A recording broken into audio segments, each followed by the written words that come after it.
very scientifically researched, carefully calibrated, formulated with the assistance of NASA rocket scientists. PFT Power Rankings. Preseason. I just caught the idea yesterday. You know what? I haven't done any going into the preseason. The preseason starts tonight. Maybe I should do it. Seahawks number one because I always give dibs to the defending champion, Michael, but it's a wafer-thin margin between the Seahawks and the Rams. Rams at number two. Any surprises? Anything you want to comment on? Anything you want to chastise me for? Yeah. In the top 16. Yeah, I'm wondering how the Rams dropped all the way to 10 at the end of the year and went up to 2. I don't challenge that the Rams can't be right. 2. I'm just saying that the can't Rams. Be right. That can't be they right. They never should have been 10. That can't be right. Right? They shouldn't have been 10. So they went up. That can't be right. That can't be right. Oh. I don't think that's accurate. And I wouldn't. They were be me if I didn't. They were the best two teams in the league last year. Yeah. And so you have the Texans at 3. You're high on the Texans. Why are you so high on the Texans? At number 3. You know what? I did put them at number 10. They finished 12-5. They must have lost a few games late. Once they lost the 1 seed, they must have coasted in. I did have them number 10 last year. They had that. It was a bad loss late in the year. Stafford, we thought he lost the MVP. He had a bad game against the Panthers, I think, in the regular season. They lose that game, but they go to the conference championship game. Yeah, you got the Texans at 3. I didn't do it then. It was the end of the regular season. It was the end of the regular season. Okay. It wasn't after the postseason. I can't help it, Mike. I'm not a. I try not to be a well actually guy, but I look at Patriots with the I and the R transposed. Should be. I can't help it. I see that misspelling. Oh no, he's calling him out. He's calling him out. There went the graphic. I'm sorry. That's the quickest way. That's the quickest way to get the graphic. Oh no. Michael Hawley, don't call out the back room. That's for me to do. Hey, even I don't do that. I love everybody. I make mistakes. I make mistakes all the time. I do it in love.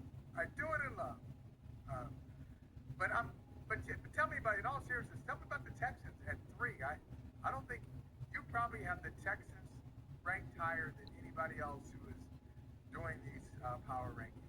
What do you like about them? You think they'll be in the AFC Championship game? I think their defense is good enough to get to the Super Bowl and win it, and their offense only needs to be a little bit better. I watched what happened against the Steelers, a game that the offense seemingly tried to lose, and they still won the game 30-6. Now it was 7-6 going into the fourth quarter, and I watched the Patriots game, as did you. We were in the bowels, literally, of Soldier Field watching Patriots-Texans, and if C.J. Stroud isn't seemingly intending to complete passes to Patriots players in the first half, the Texans win that game. And if the Texans go to Denver the following week, maybe the Texans win. And if it's the Texans and the Seahawks in the Super Bowl, and that defense is playing the way that defense has been playing, and the offense adds a little something, maybe the Texans not just they've never been to the AFC Championship. They could have gotten to the Super Bowl last year. They could have won the Super Bowl, and I think they can do it this year. I think that they are being woefully underrated. They are being woefully overlooked, and they probably would prefer that I not have them as high as number 3. Yeah, I might agree with you, and you wouldn't even have to do all of these things if D'Amico Ryans had made the decision at halftime. He did one of those, hey, CJ is our guy, and we believe in CJ. At halftime, if he had gone to Davis Mills, he should have. He should have gone to Davis Mills at halftime of that game and say, hey, CJ, we win this game with Davis Mills. This is not your day. But if we win this game, you're going to start the AFC Championship game, but we got to get there. You're off. He was a disaster in that game, and it really cost him. down the stretch. They had a chance. They still had a chance in the game, but C.J. Stroud continued to make mistakes. So, but C.J. Stroud is their quarterback, and there are a lot of questions about him. So I'm not sure about the Texans at 3. I like the Broncos at 4. The Bills going up from 8 to 5, I question because they have a lot to prove. They went from Sean McDermott as their head coach, and I know maybe some people were tired of McDermott just kind of getting there, getting to the verge of the promised land and then falling short. But you go from McDermott to Joe Brady, I don't know what I'm going to get with Joe Brady.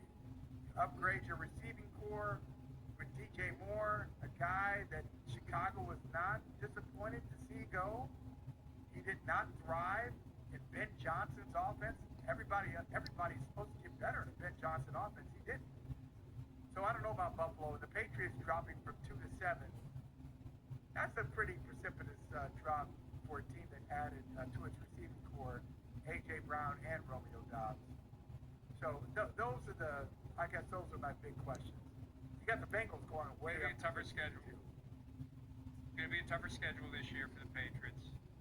And look, this is my own fault.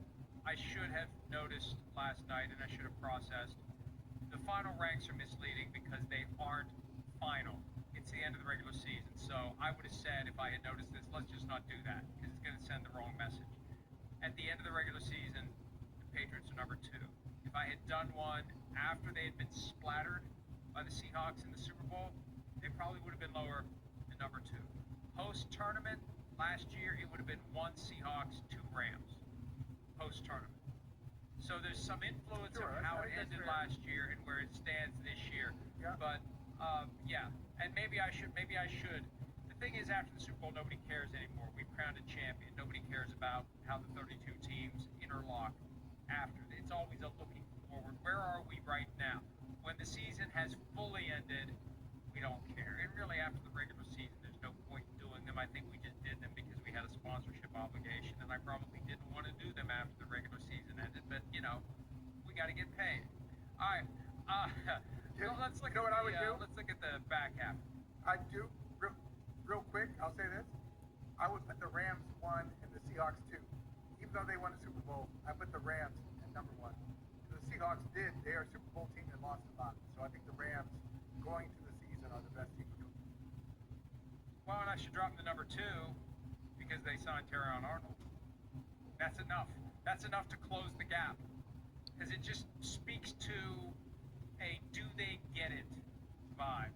It makes me think maybe they don't get it the way that they should get it, the way they got it last year. Let's look at the back half because, and I know this part is upsetting to fans of the teams that are especially in the last column because you want to make yourself believe that this could be the year and you can play your way out of this. The NFL says you can play your way into prime time. You can play your way off of this page. This isn't binding. This isn't a prediction. This is a snapshot of where it currently is. And when you take that snapshot, somebody's got to be number 32. Somebody's got to be number 31. Right.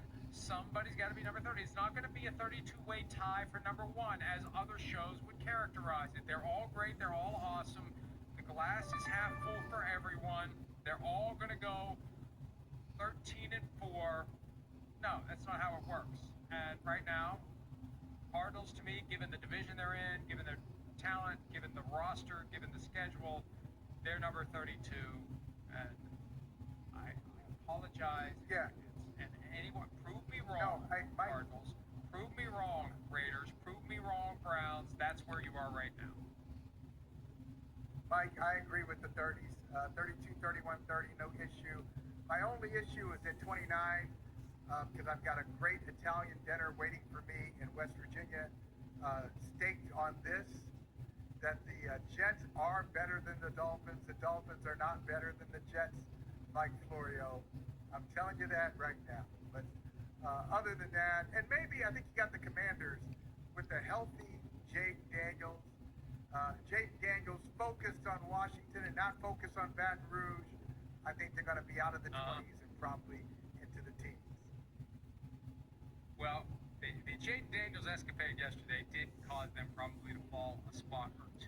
And we we have 2 dinners riding. I had forgotten about this. We've got Dolphins versus Jets. I've got the Dolphins finishing better this year. You've got the Jets in the AFC East. And Aaron Donald will be back week 1. Please, You know, Mike today's Florio, supposed to be right. the day. Today's supposed to be the day. It was supposed to be Monday. It's now supposed to be today. They've got 3 weeks and 6 days to get him ready. He could probably string this out a little bit longer, but it's supposed to be today. So we'll see.